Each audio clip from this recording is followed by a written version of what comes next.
Hi, hello. So, I kind of announced that I was becoming a hermit and that I'd update how that went at the end of the month. And then I didn't post anything about it. And now it's been many months. As it turns out, immediately after that announcement, I had like the most outdoorsy social week that I've had in a long time. So, I'm going to share those adventures in this video and then talk about my hermithood and the effects of that in another one later. Okay? Okay. So I know this isn't going to sound exciting to like most of the population, but I rode the GO train to Toronto for the first time. Like obviously not very exciting sounding for those who take it to the city often or for daily commute, but I never had. And I probably will give it preference over driving into the city ever again if it can be helped, and despite the few drawbacks that I had. Compared to driving into the city, I just like not having every new individual vehicle that we come in proximity to introduce their own set of mistrust and anxiety that they'll cause a crash for some reason. Yes, my car anxiety is high. It is known. The GO train wasn't very smooth of a ride, though, if we're being honest. Its swaying and bumpiness was probably accentuated by the fact that I sat on the upper level, so things tipped more every time there's a tilt in the rails. The trains in Japan gave me way too high a standards, but like I said, the GO train is way more preferable than individual passage and dealing with traffic. I would generally recommend the GO train anyway. Public transportation over personal consumption is good, and the process to board was pretty simple. Like, if not too simple. If you have the GO app or whatever the scanner points thing is, it's easy to get on with a quick 1 second beep, which isn't at the train door, it's just at the platform. So, lots of space, no actual lineup when we went. It made the boarding onto the train all the smoother because it wasn't a little delay every single person that had to get on. You know what I'm saying. Nobody is checking or stopping you as you board. We bought a 2 person day pass and were surprised that neither time we got on, anyone checked us.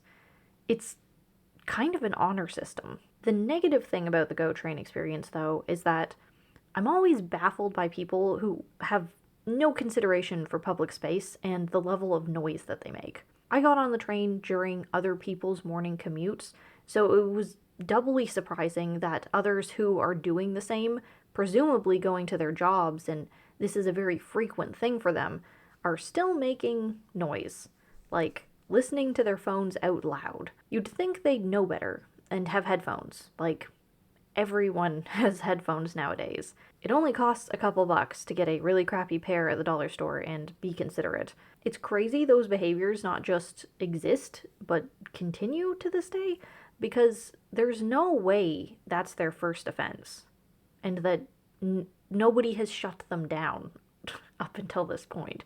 Speaking of which, that actually did happen on my GO train ride, but it was toward an older couple having a really loud conversation about absolutely nothing. The guy sitting ahead of us got out of his seat and went back to ask them to refrain as we were commuting during quiet time on the upper level. Like, there's signs around, you're not supposed to talk, and they were just being really loud and obnoxious. Z gave the guy a fist bump in appreciation when he went back to his seat. Although I don't have the confidence to confront anyone about poor behavior, and for good reason, aka overly aggressive, shitty people are the reason I'm hermited, I think it's important to at least try and give appreciation to the behaviors that you do approve of and want to see more. As an introvert, it's important to reinforce good habits in the extroverts who aren't causing problems and like the ones who are trying to make things better for everyone. But generally, seriously, people, please use headphones in confined public spaces, even if it's not quiet time